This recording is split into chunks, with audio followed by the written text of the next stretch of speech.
आज हम normal constituents of यूरिन्स के बारे में देखेंगे।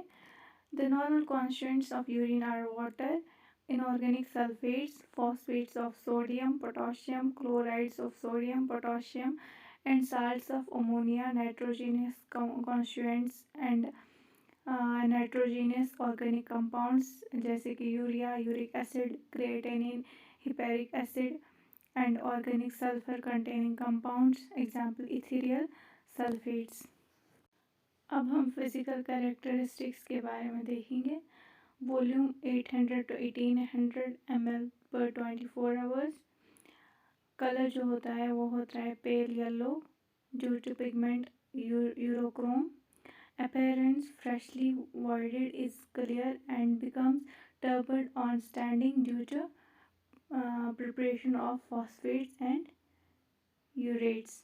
Odor जो होता है इसका normally aromatic, tissues on standing due to urea, splitting organism liberating ammonia।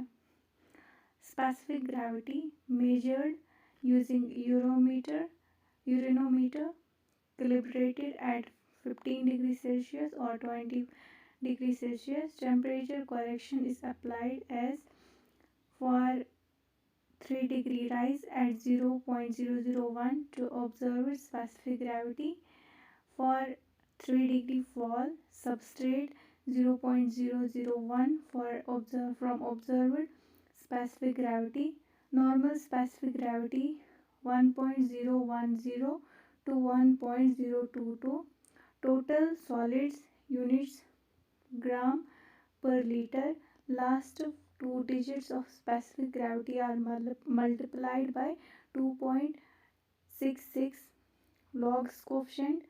pH जो होता है 6, नॉन वेजिटेरियन जो होते हैं उनका एसिडिक होता है और जो वेजिटेरियन होते हैं उनका अल्कलिक होता है।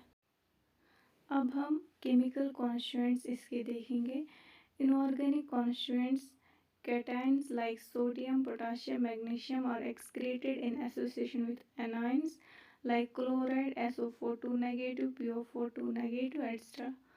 Organic constituents में आता है ethereal sulfates, sodium, potassium salts of sulfuric acid, esters of phenol such as indole, phenol and glycerol formed in liver। Urea, principal end product of protein metabolism, 30 grams urea excreted per day depending on protein intake। Uric acid, chief end product of purine metabolism, amount excreted 0.5 to 1 gram per 24 hours। Creatinine, excreted end product formed during muscle metabolism from creatinine। Phosphate, anhydride of creatinine, amount excreted in urea 1.2 to 1.7 gram per 24 hours। Hippuric acid, detoxification product of benzoic acid with glycine, amount excreted 0.1 to 1 gram per 24 hours। Average जो होता है 0.2 ग्राम पर 24 hours. अब हम chemical test देखेंगे। Test for urea, urea के लिए क्या टेस्ट है? टेस्ट उसका नाम है स्पेसिफिक यूरेस टेस्ट। हम लेते उसमें 3 ml यूरिन प्लस उसको ऐड करते हैं drop of phenolphthalein plus pinch of urease powder. ठीक, फिर ऑब्जर्वेशन में क्या आता है हमें? Solution develop pink colour after 10 minutes. जो ये सोल्यूशन होता है वो पिंक कलर का हो जाता है 10 मिनट्स के बाद।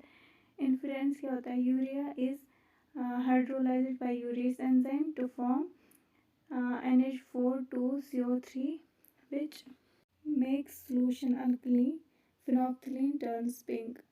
अब दूसरा है hypobromide test, 3 ml urine plus few drops of sodium hypobromide solution, appearance of sodium which disappears quickly।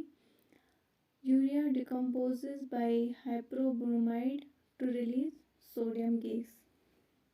अब हम क्रिएटिनिन टेस्ट देखेंगे जिसका नाम जेफीज टेस्ट है। 3 ml of saturated picric acid solution plus 3 ml of 5% NaOH solution, mix and divide into 2 equal parts। First part उसमें हमें 2 ml urine add करना है। तो ऑब्जर्व हम क्या करेंगे उसमें, ऑरेंज रेड कलर, ठीक। इन्फ्रेंस क्या है, creatine react with picric acid in alkaline medium to form orange red colour creatine in picrate, ठीक। दूसरा पार्ट जो है उसमें हमें डिस्टिलेट और वाटर ऐड करना है, yellow colour serves as control. अब हम यूरिक एसिड का टेस्ट देखेंगे। Make urine alkaline by adding 1 ml of 9% sodium carbonate to 3 ml urine in a test tube and use alkaline urine for following tests। अब हम test देखेंगे। Shift test पहला आता है इसमें। add 2 to 3 drops of AgNO3 on filter paper, add 5 to 6 drops of urine, warm gently if necessary। Observe क्या करेंगे, greenish और ब्लैक स्पॉट्स डेवलप्स। इन्फ्रेंस क्या है, in alkaline medium uric acid reduces AgNO3 to metallic Ag, ठीक। दूसरा है Benedict's uric acid test. 3 ml urine plus 0.5 ml drops of Benedict uric acid reagent and mix contents by shaking the tube. Observe करेंगे blue colour, इसमें हम uric acid reduces phosphotungstic acid present in Benedict's reagent to blue color tungsten salt। अब हम next lecture देखेंगे abnormal constituents के बारे में।